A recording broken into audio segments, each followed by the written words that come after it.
Good afternoon and welcome back. I'm Marcus Peter. In this historic year of the semi-quincentennial of the United States, it is worth reflecting on the nature of the American experiment in ordered liberty. It's also worth examining the perennial question of the relationship between law and culture, especially since these topics have been increasingly tested in recent years and decades by the rise of populism, post-liberalism, and a general sense of malaise and dissatisfaction with America as a nation right now at this historic milestone. We're going to talk about all of this with Jordan Ballor.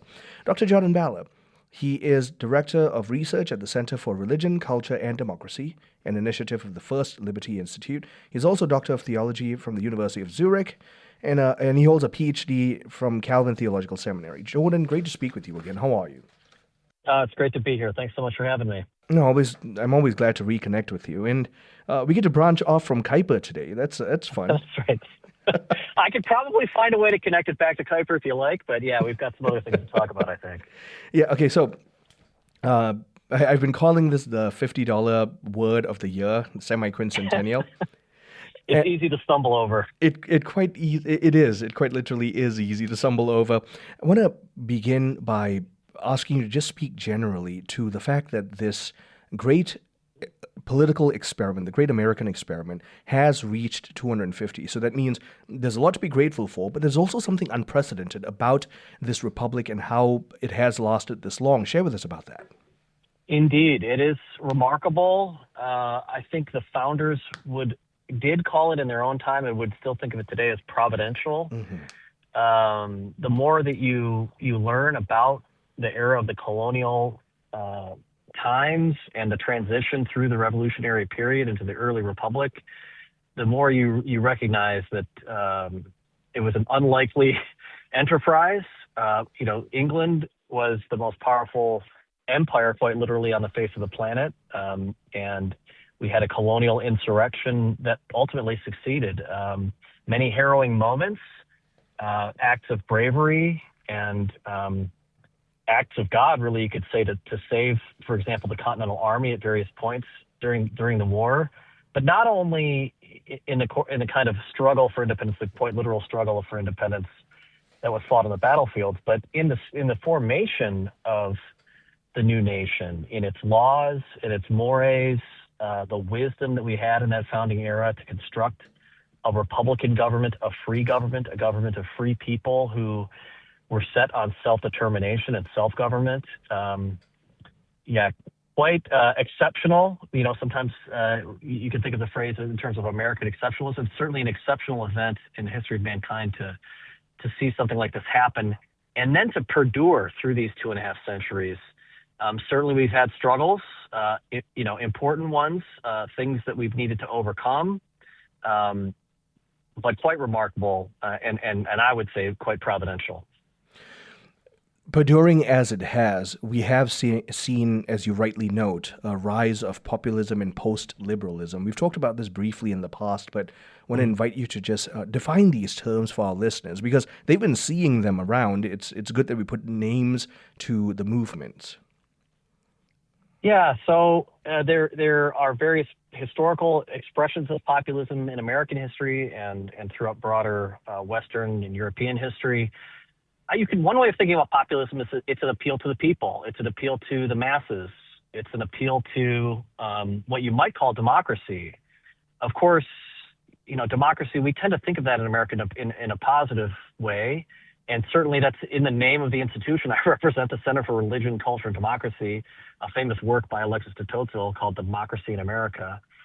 But in the classical sense, democracy was really a corrupt form of government. It was a corruption of the form of polity that represented basically the will of the majority over and against anything that would stop it. And so in that sense, you could understand democracy as the will of the majority and a tyrannical will, or potentially a tyrannical will at that. And so that's one of the dangers of populist movements that appeal to the people as such, whether it's actually a majority or it styles itself as a majority, is that populist movements tend to be very loath to be criticized themselves. So the criticisms of populist movements are always against the other. It's usually against some group of elites maybe the ruling class, it's sometimes called. And so one of the things I think that characterizes the populist movement, for instance, is spokespeople who are always criticizing the other, the outgroup, the external ne'er-do-wells or the enemy, and never have anything really to say in terms of what we need to do as the people to improve ourselves or ways we can address the problems. It's always located externally. So that's one way of thinking about populism. Post-liberalism is a movement that has arisen in recent decades and covers a variety of different groups, but generally you could say it's a group that contests a kind of understanding the founding as enshrining natural law, natural rights, and the liberties that we associate with the American experiment, at least the foundations of that, and then says basically we've survived for 250 years, but the fruit has rotten. The fruit of the tree of liberty that grew up, was planted 250 years ago has borne rotten fruit, and we need to move beyond it in some way. And the various proposals for how to move beyond it, get classified into kind of different streams of what you might call post-liberalism. I want to take a step back to the populism question because you raised a lot of good points, both. Just to touch on one core thing. What's the difference, just so that our listeners understand, what's the difference of thinking about a democracy versus how our founders and framers structured our nation as a republic and a question of political republicanism? Yeah, that's a great question and a really important distinction. We often call America a democracy, and in a general sense, if by democracy we mean an institution of self-government, then we can rightly call it democracy. But it's also not a kind of direct democracy, right? It's a representative democracy, at least in certain aspects. We elect representatives to the different chambers of Congress, for example, and our interests are then meant to be represented by those people that we elect. It's a Republican form of government because it depends on the separation of powers, institutions of different kinds in the executive, the legislative, the judicial branches at the federal level. So sometimes it's called a democratic republic because it's got that element of self-government, but it's not a kind of one vote, one person, complete majoritarian kind of rule, right? It's our self-government is channeled through these different kinds of institutions. And many of these institutions, the framers and the founders, intentionally structured to be counter-majoritarian. For example, the Electoral College, right? This is something that always gets contested now, 250 years on. The legitimacy of the Electoral College. Well, the whole point of the Electoral College was to blunt a kind of majoritarian force so that the rule of the many could not simply steamroll minorities. The same thing with, say, the original structure and formation of the upper chamber, the Senate in our Congress. It was not originally an institution that was formed by direct representative voting. It was channeled through the states. And it was only with the later amendment that became more democratic in that kind of more narrow sense. So one of the things you see that's happened over the last 250 years is there's been a kind of a core democratic with a small d push to either remove or criticize counter-majoritarian elements of our constitutional order and democratize them in a more radical direct representative sense. If I might, I'll just give one more example. Sure. Because often the French Revolution, the American Revolution are compared and contrasted, and the theories, the grounding of the French Revolution was much more democratic in that kind of direct representational, not representational, but direct sense, right? That it was the only things that existed were the state and the individual person, and democracy was the rule of the many, Rousseau to talk about the general will and so on.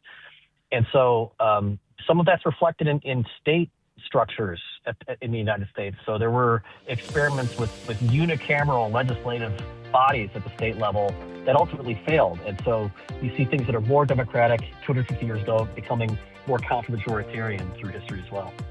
My guest is Dr. Jordan Ballor, Director of Research at the Center for Religion, Culture, and Democracy. We are talking about America's two constitutions and how we ought to think rightly moving forward in our semi-quincentennial. Stay tuned, I'm Marcus Peter.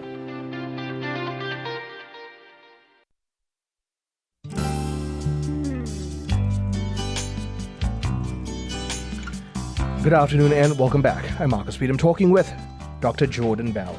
He is Director of Research at the Center for Religion, Culture, and Democracy. And we're talking about America's two constitutions. Jordan, I think before we move forward, it's important that we define what we mean by America's two constitutions. So the idea of making that distinction is really, obviously, when we think of America, the American Constitution, we think of the written document that was framed and then later ratified in 1787, 1789, and beyond, including the Bill of Rights, for example. The written document that is the fundamental law of the land. It's the law to which all other laws appeal in terms of positive law and those sorts of things. That's the natural way of thinking about the Constitution. But I wanted to talk about Constitution in a different sense, partly because I thought it was important and true, and then also because I think it reflected insights from the founding era about the nature of that kind of democratic republic, a constitutional republic that we were discussing earlier.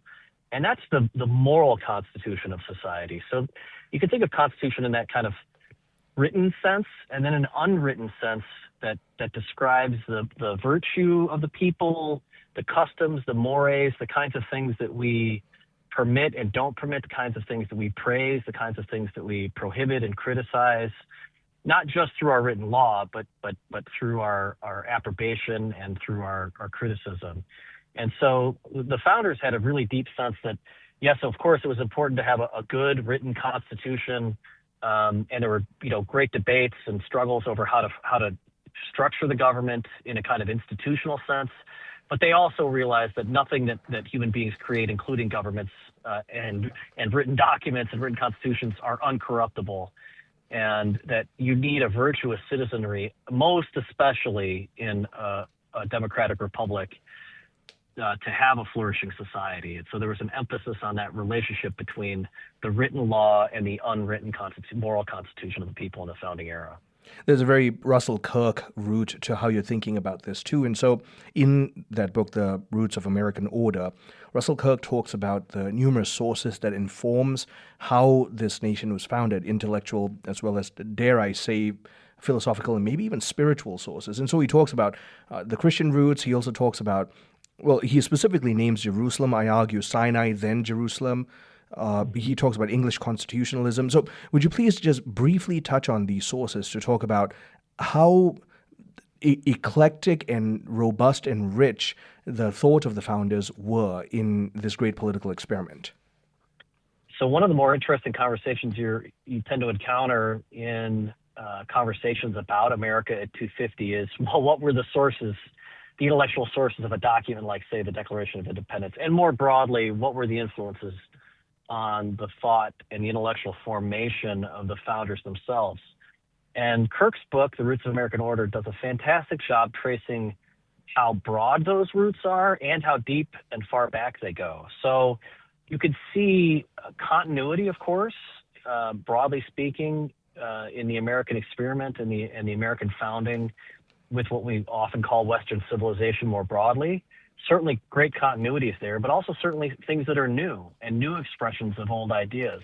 And their intention, of course, in many ways was, despite the language of creating a new order of the ages, was to do something new, but by going backwards and rediscovering and repristinating and refining and articulating perennial truths in this new setting.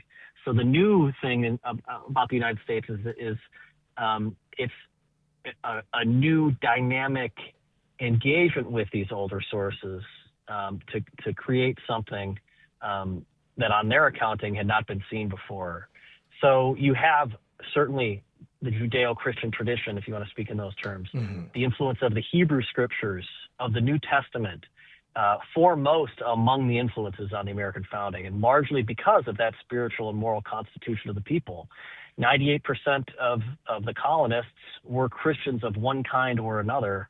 And so that's going to necessarily inform how they think about the world, how they think about the government, and how they structure their society. But it's not just a kind of biblicist thing either. It's one that's grounded in deep lessons and deep intuitions and truths about human nature and the nature of human society from Greek philosophy, Roman law, more proximately, the British common law and the Anglo-American legal and intellectual tradition. So you have a great variety of sources that are coming together in this really dynamic ferment with all the different, colorful personalities and arguments that you have among the founders and the framers to create something that is, as I said before, truly exceptional. Would it be right to therefore say that they made themselves students of history and therefore these sources to create for us a political experiment that took the best from these sources, but also learned from the mistakes of these sources in the past? I think that's absolutely right. There's a kind of a practical bent to what they were doing. So certainly they were students of history, but they weren't students of history that we tend to think of kind of armchair theologians or philosophers in the ivory tower, theorizing about ideal societies. They were not utopians in that sense. And they were not rationalists. By and large, they were not rationalists in that sense that they had some kind of ideal plan that they had conceived of in their minds, and then were going to impose on this new world. They were men of genius, but certainly it was a kind of a practical program that they were on, faced with very concrete existential challenges of winning a war, prosecuting a war, and then having won that miraculously against all kinds of earthly odds and temporal calculations. Well, how do we then construct a government that will allow us to live together, both at the kind of federal and then the state level, and one that can appeal to all of these new 13 states that were former colonies? And so there's a very practical dimension to what they're doing, and they were men of practical genius, looking to the past, certainly, but looking to the past for what they could learn and hopefully to avoid mistakes. Many of them were doing their best, but certainly skeptical about the prospects. So I think in that sense, many of the founders would be gratified to know that, yes, things have changed. We live in a much different age now, 2.5 centuries later, but that America has continued to endure to this day. In fact, that was going to be my next question, that we attribute, therefore, the enduring quality of this republic to that wisdom that came before, which then creates a further question about the post-liberal narrative that you had talked about earlier. Yeah, so if not, sometimes, Winston Churchill would talk about the United States in this way, right? As it's sort of that was driven by practical needs too, in terms of trying to draw America into the Second World War, of the last best kind of hope for human liberty. Certainly in the sense that America is unique as this counter-majoritarian, conservative, if you want to use that kind of a terminology to describe it, a conservative revolution. Often many of the scholars will not even like to refer to it as a revolution because it was so rooted in the rights and privileges and responsibilities of British citizens. That was a kind of language and the ethos and the thought world of the Declaration of Independence. It was a kind of a revolution, but a revolution based on prior norms that they would have seen as attending to themselves as British citizens and as in terms of their natural rights and so on. So it's a conservative phenomenon in that sense. And so there is a great question. If not this, then what? And we often think of democracy or a democratic republic as not perfect, certainly not perfect, but the best kind of government that we've yet discovered. Analogous to, some people talk about capitalism that way. It's the worst system except for all the others. Certainly it's no perfect system, and the founders knew that. You could see Madison talking about that in the Federalist Papers, the limits of human frailty and so on. But it is the best system that we have discovered yet to promote and to protect liberty and flourishing for all people. So in that sense, the post-liberals have different kinds of visions, but they tend to be ones that have already been tried in one way or another. There's nothing new under the sun in that sense. The alternatives have all been tried and found wanting throughout human history, at least from my perspective. And so that leaves the best kind of practical move on the table is to rehabilitate and to refocus the American order on its roots and on its constitutional grounds. I mean, Jordan, you don't stand alone in that opinion. It's very clear from an honest read of history that is true. And to that end, for most of our listeners are Christians, and therefore I want to invite you to speak to, you quoted Washington's farewell address, and Washington talks about religion and morality as indispensable supports of this republic. But he also then talks about the refined education on minds, and he talks about peculiar structure, reason, and experience. But even as he says this, he's saying religion and morality, and he's not negating the necessity of a well-informed populace. Can you talk about these two main pillars and this sub-pillar, if you will, as necessary components of the preservation and continued purification of this republic? So I think that's partly why we are having such angst about the past 250 years and the next however many years that that God in his providence and his according to his will allows this nation to continue. We see this very tight, intimate connection between the morality and the virtue of the people and the ability to govern themselves through a democratic Republican order. The founders certainly recognized this. You can see the phrase religion and morality certainly in Washington's address, but it's peppered throughout the writings of all of the founders in exactly that kind of a structure. It's either religion and morality or morality and religion. And they see these two, by which they mean the Christian religion, by and large, and civic morality and civic virtue as indispensable supports, to use Washington's language. And so if we want to see America continue beyond the 250th anniversary, we need to recover those roots of American order, to quote Russell Kern. Jordan, as usual, tremendous joy. Glad to reconnect with you. My guest has been Dr. Jordan Ballor. He is Director of Research at the Center for Religion, Culture, and Democracy. Let us be proud Christians in this republic and pray for its revival. I'm Marcus Peter.